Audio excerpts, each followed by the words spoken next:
Mayong gabi ka natong tanan mga igsoon. Karong gabi una, ang atong tumong mao ang pag-examine, pag pagsusi sa atong kaugalingon sa atong pagkatinuod, matarong o pagkatinuod Kristohanon. Akong awhagon ng tanan nga atong ablihan ang atong mga balang kasulatan sa Mateo 7 versikulo 24 ngadto 27. Mateo 7 versikulo 24 ngadto sa 27. Nagiingon mo ikso. Busa bisan kinsa nga magapatalinhog niining akong mga pulong o magatuman niini, may sama siya sa usa ka tawong but-an nga nagtukod sa iyang balay ibabaw sa bato. Og unya mibundak ang ulan o mibulog ang mga baha o mihuros ang mga hangin o mihapak niadtong balaya. Apan kadto wala mapukan kay natukod man ibabaw sa bato. Apan bisan kinsa nga magapatalinhog niining akong mga pulong ug dili magatuman niini, may sama siya sa usa ka tawong buang-buang nga nagtukod sa iyang balay ibabaw sa balas. Ug unya mibundag ang ulan ug mibulog ang mga baha ug mihuros ang mga hangin ug mihapak niadtong balaya ug kadto napukan ug dako gayud ang iyang pagkapukan. Mao kini ang pulong sa Dios maigsoon ug ang atong uluhan karong gabi una, tinuod kinabuhing matarong. Ang tinuod kinabuhing matarong. Mag-ampo ta mga igsoon. Dalaygo namong amahan among pangamuyo nga ang imong balang espiritu mooy maghatag kanang og kalinaw sa pagsabot sa imong pulong ug kahayag sa paglantaw sa among kaugalingong kinabuhi. Kay tungod importante gayud nga among examinon ang among kaugalingon ug amo kining sulayan kung kami Ginoo naagud sa tinuod nga pagtulungan. Salamat Ginoo, panalangini kini imong pulong sa among matag kasing-kasing. Mo kining among pag-ampo yan lamang sa ngalan sa Ginoong Kristo.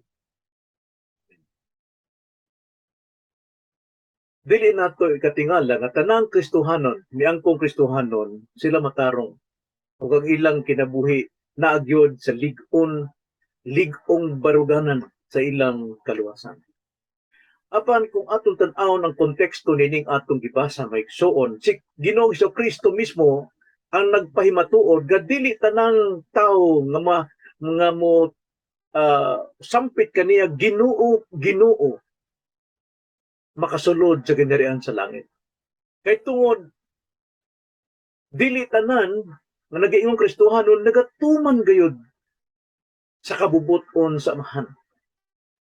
Ang kabubuton sa amahan mao ang pagtuman, pagsalig kang Kristo o pagtuman sa iyang mga sugo. Isip nga kita anaa sa grasya dili na sa balaod, kundi sa balaod ni Kristo nga nasa grasya, isip mao'y pagtuman sa mga taong giluwas niya.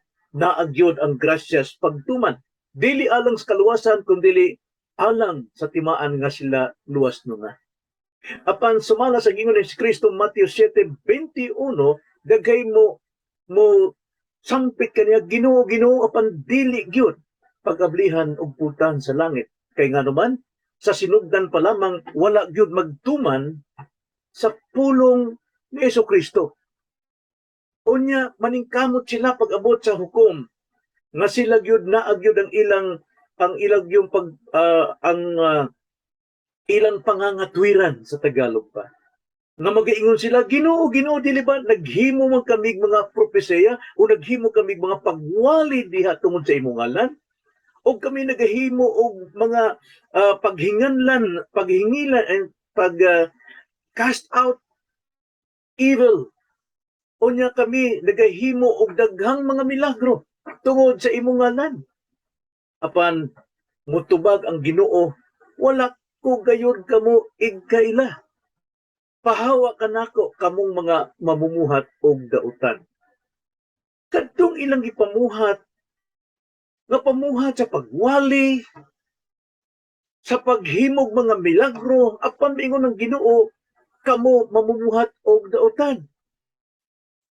Kaya nga naman, mingon si Kristo, ako maingon kanila, wala ko gayod kamo igkaila. Sa sinugdan pa lamang, wala sila igkaila. Nga naman, number one, wala sila magatuman sa kabubuton samahan nga mao ang pagsalig kang Kristo o pagtuman sa mga sugo ni Kristo.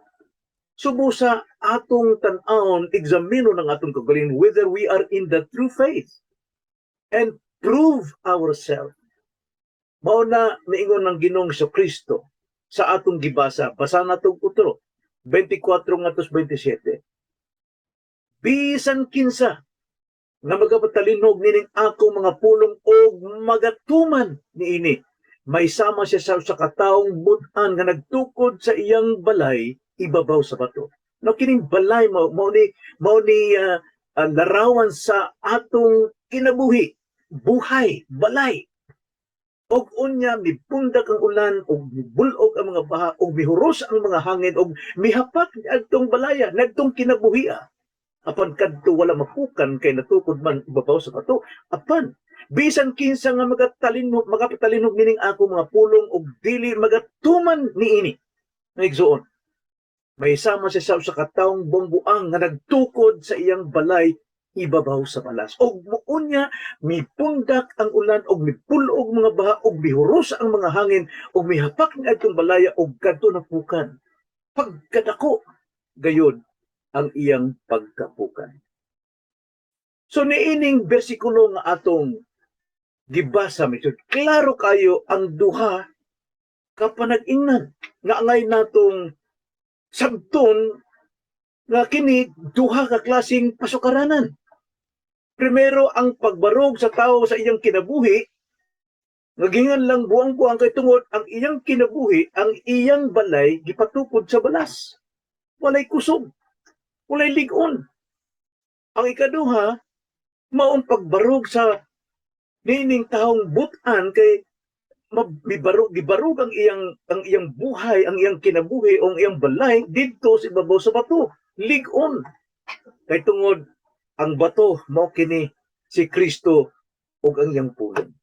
So atong tagsa-tagsaon medyo makita nato ug atong i-examine. Sumalag giingon ni Pablo sa 2 Corinthians chapter 13 verse 5, examine yourself whether you are in true faith and prove it. Prove nga ikaw gyud tinuod nga Kristohanon. Kay tungod dili tanan nga nagaingon Ginoo tinuod gyud nga dunay kinabuhi nga ang patukaranan mao ang bato. Primero, kung sa may leksyon ini sa atong gibasa. Primero, likayi. Likayi ang binarugan sa taong buwang-buwang. Taong buwang-buwang. So, unsa may buwang-buwang mo iksoon? Now, kasi natin kung sa buwang-buwang, ang tao galing buwang-buwang, way klarong pangunahuna. Magyatak-yatak lang niya malagsulti, daw murag tinuod, apan wala magikan sa iyong hunahuna. Kung usay ang nabatian sa gawas, dili niya kani isulti o isugid sa iyong baba, kundi lahi ang magawa sa iyong baba. Ang iyang nadungog lang apan wala kini buhata sa iyang kaugalingon. So makita natin din sa atong teksto, sumala pa sa versikulo 24, nag-ingon, apan bisan kinsa nga magapatalinhog nining akong mga pulong. Utro, dire sa 24, og bisan kinsa nga magapatalinhog nining akong mga pulong. Bisan kinsa, ang but-an o ang bungbuang o ang mga taong may pagsalig apan nagapaminaw. Atong tan-awon ang primero sa 26, bahin ni adtong tao nga nagapatalinhog yun sa pulong sa Ginoo apan siya bungbuang. Nagaingon na igsoon sa 26, apan bisan kinsa nga magapatalinog nining akong mga pulong og dili magatuman niini, may sama siya sa usa ka taong buang-buang na nagtukod sa iyang balay ibabaw sa balas. Na kining tawo nga ginganlag buang-buang, lahi ang iyang napaminawan, lahi ang iyang binabatan. Magkontra gyud na. Apan makita natin kumatuoran nga kining tawhanan nagpaminaw sa pulong. Nagpaminaw siya sa pulong nga maoy muhatag og plano og kining pasukaranan og unsaon ipatindog ang kinabuhi diha atubangan sa Dios nga matarong. Siya masibuton sa pagpaminaw sa pulong sa Dios. Malipay siya sa pagpaminaw sa pulong sa Dios. Makumpara nato ni sa sambingay diha sa magpupugas sa duha ka tigpaminaw. Kadtong nagtigpaminaw nga yuta nga sa ibabaw sa bato o katong tigpaminaw nga nasagol sa mga kasagbutan. Atong basahon Mateo 13:20-22. Nagaingon may igsoon. Og may tungod di adtong gikasabod diha sa kabatuan, unsa may lihok sa tawo nga dunay kabatuan. Kini mao kadtong nagapatalinhog sa pulong nga diha-diha iya kining dawaton uban sa kalipay. Dawat niya. Lipay pagyud. Apan wala siya'y gamot diha sa iyang kaugalingon. Nga naman, kay ang yuta naaras ibabaw sa bato. Unya mapugsan tog binhi, dali kayo mo gitib ang binhi kay pagkanipis sa yuta. Apan pag abot sa init, kuyos dayon kay di man makapanggamot dito sa bato. Sama sa giingon sa 22, sa 21. Apan wala siya gamot diha sa iyang kaugalingon, hinuon mo pabilin siya makadiyot. Og inig-abot sa kasakitan sa pagpanlutos tungod sa pulong siya mobiya dayon sa pagtuo. Tanawa? Nagpaminaw siya. Malipay siya. Pagkalipay niya nakadungog siya sa pulong sa Dios, apan way gamot. Kay tungod gahi batuon lang gihapon kasing-kasing. Batuon lang, emotional. Unya ikaduha 22. Versikulo 22, ug bahin ni adtong gikasabod diha sa kasampinitan. Kini mao kadto ang makadungog sa pulong pagkaanindot maminaw pulong ni. Apan ang mga kabalakad dinhi sa kalibutan ug ang kalipay tungod sa mga bahandi magalumo sa pulong ug kini dili makapamunga. Busy na kaayo maigsoon. Mas lain ang iyang mga hunahuna kaysa sa iyang nabatian nga pulong. Mo na nga dili gyud siya makapamunga. Mao kini mga taong buang-buang nga bisan tuod og nakadungog sa pulong apan way tinguha nga iya kining pagatumanon. Nganuman kay tungod lain siya gunahuna. Mabawra. So busa ang iyang pagtukod sa iyang kinabuhi o ang iyang balay, why ligon, diha lang sa balas. Nakibautas balas, kita kang balas sa baybayon. Magian na nagbalod, limpyo na po, mapahag yun ang tanan.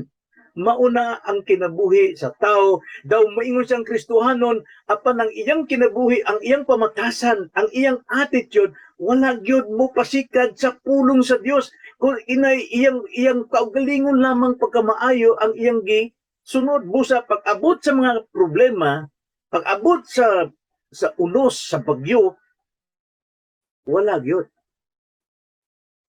Igo lang ni magguba, bulog, madugmok, o niya magpukan gayon ang iyang kinabuhi. So, sa isang putanan, sa taong buwang-buwang, 27. Nag-iingon, og unya mi bundak ang ulan, og mi bulog mga baha, og mihuros ang mga hangin, og mihapak niya itong balaya, og kadto na pukan. Pukan gyud. Kay wa man gamot. Og dako gayud ang iyang pagkapukan, pagkadako sa pagkapildi sa iyang kinabuhi. Kung siya usa ka tawo nagtigpaminaw sa pulong sa Dios 30 na katuig, sa usa ka minuto guba dayon ang iyang kinabuhi, dakong pagkaguba. Kay tungod bisan pa og ikaw matarong, ikaw nang pinakabalaan nining kinabuhi, apan naagid moabot yun ang mga pagsulay sa kinabuhi. Ang bagyo, uno sa kinabuhi, mubundak ang ulan, mubulog ang mga baha, muhuros ang hangin, ug muhampak sa maong kinabuhi, maong balaya. Kung sa isang putanan sa taong buwang-buwang, nga tigpaminaw, apan why gustong ipanginabuhi ang iyang napaminawang pulong kamatuoran, matarong og balaan. Ang iyang kinabuhi, ang iyang balay, mapukan. Dako gayod ang iyang pagkapukan. Ang pangutana, igsoon, pila ka nakatuig? Natumon ba nimo ang matag sermon, matag leksyon nga imong nabatian kada swali nga imong gipaminawan? Nabag-o na ba ang imong unahuna? Nabag-o na ba ang imong kinaya? Nabag-o na ba gyud ang imong taras? Ang imong temper? Ang imong mga bisyo?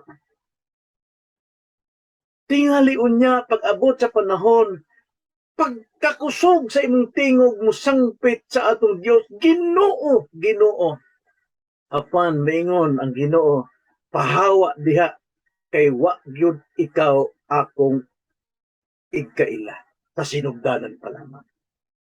So, timan ini, igsuon, dili kay tungod, magwawali ka, nagahimo kag milagro, ikaw gigbantog nga Kristohanon, pila ka tuig na 50 ka tuig, apan kun wala ka magtuman kang Kristo og sa iyang pulong, wa ka magkinabuhi, sumala sa iyang kabubuton, kung dili ikaw nagkinabuhi, sumala sa imong kabubuton, sa imong kaugalingon og ning kalibutan, ayaw pagdahom nga pag-aablihan kag kultahan sa langit.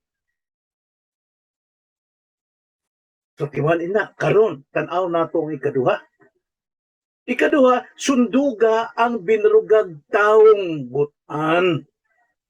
But pa sa butan, wise, full of wisdom. Wisdom gikan sa pulong, dili lang gikan sa iyang kasinatian, but in the actual truth of God's Word.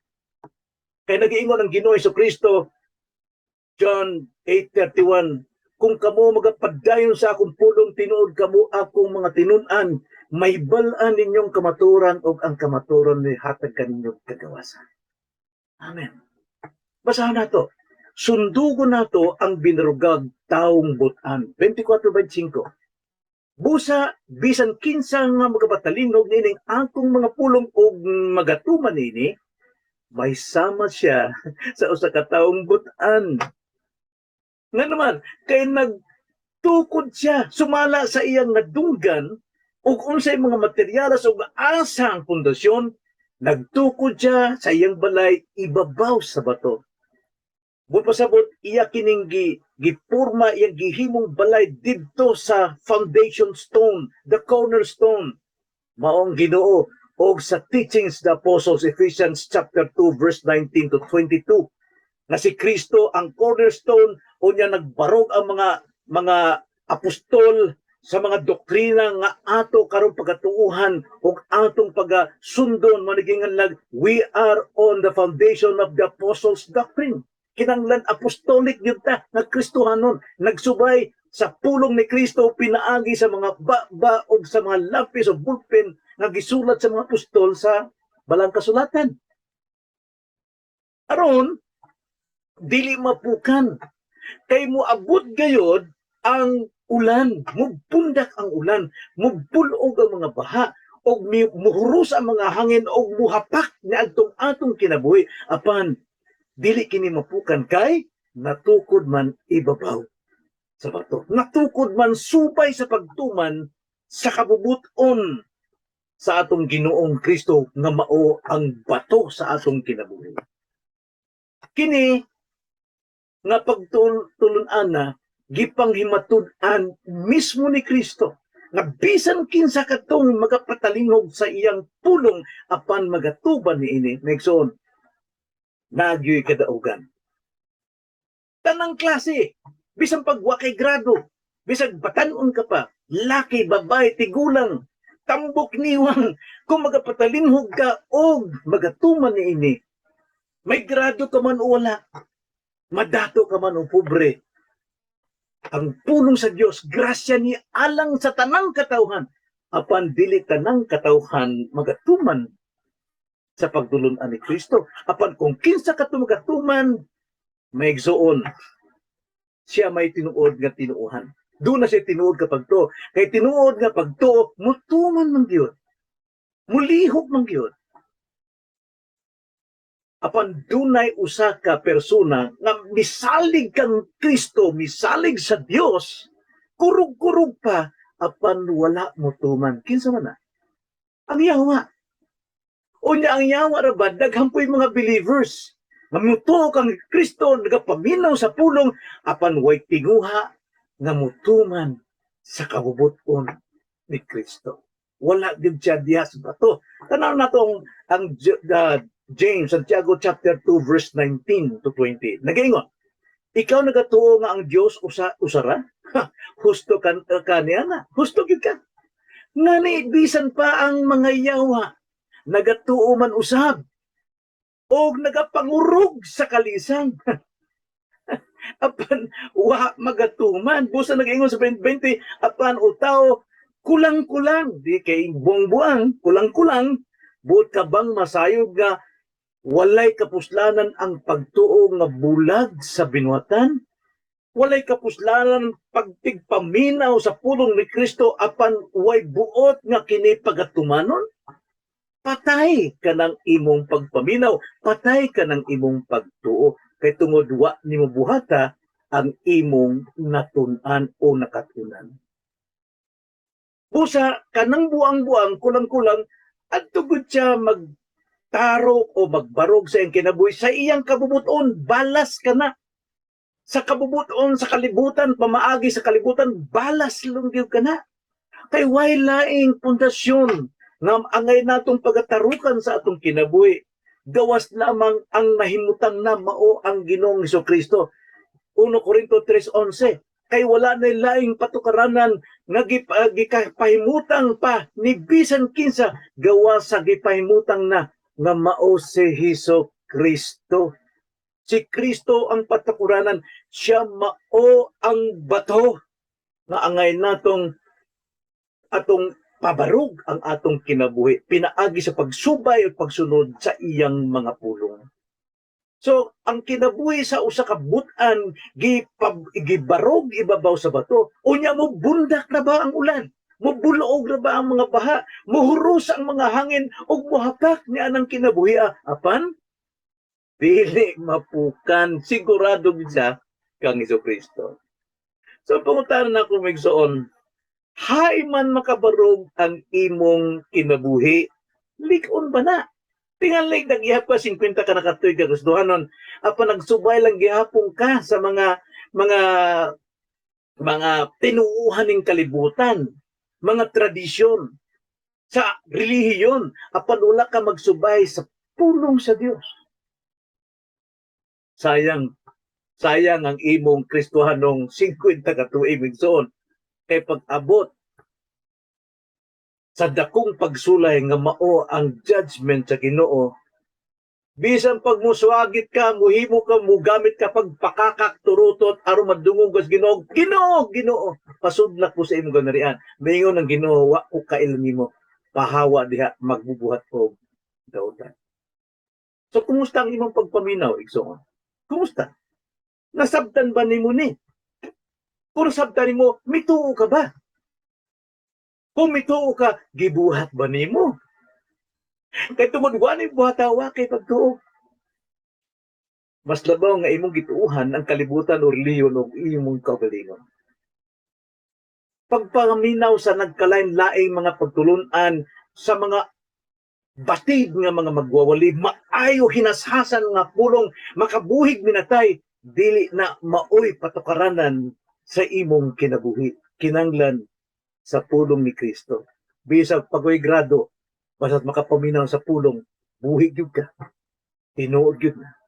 Kinahanglan ipanginabuhi nimo ang imong nadunggan ug nasabtan aron kini mahimutang diha ibabaw sa lig-on, the rock of all ages, way pagkatiguang, way pagkausab nga bato sa tanang panahon, magapabilin siya gayon ang atong baruganan. Milambo ka ba sa pag-angkon sa sala? Nagpahihimo ka bang pasaylo? Nangay kag pasaylo paubos ka? Sa paghinulson, kinanglang yun, tumanon ni mo na. Kay kung imong tumanon, nagpasabot nga ikaw dunay pagtuo. Kaya ang paghinulson, iya kini kang Kristo. Amen? So, kumusta ka na igsoon? Magampo ta. Dalaygo na mga mahan, salamat sa imong pulong usab na dugangan na po among pagbarog nini sa kamatuonan. Na dili lamang sa kamatuoran among napaminawan, kundi kamatuoran among ipanginabuhi. Pagtuman ini.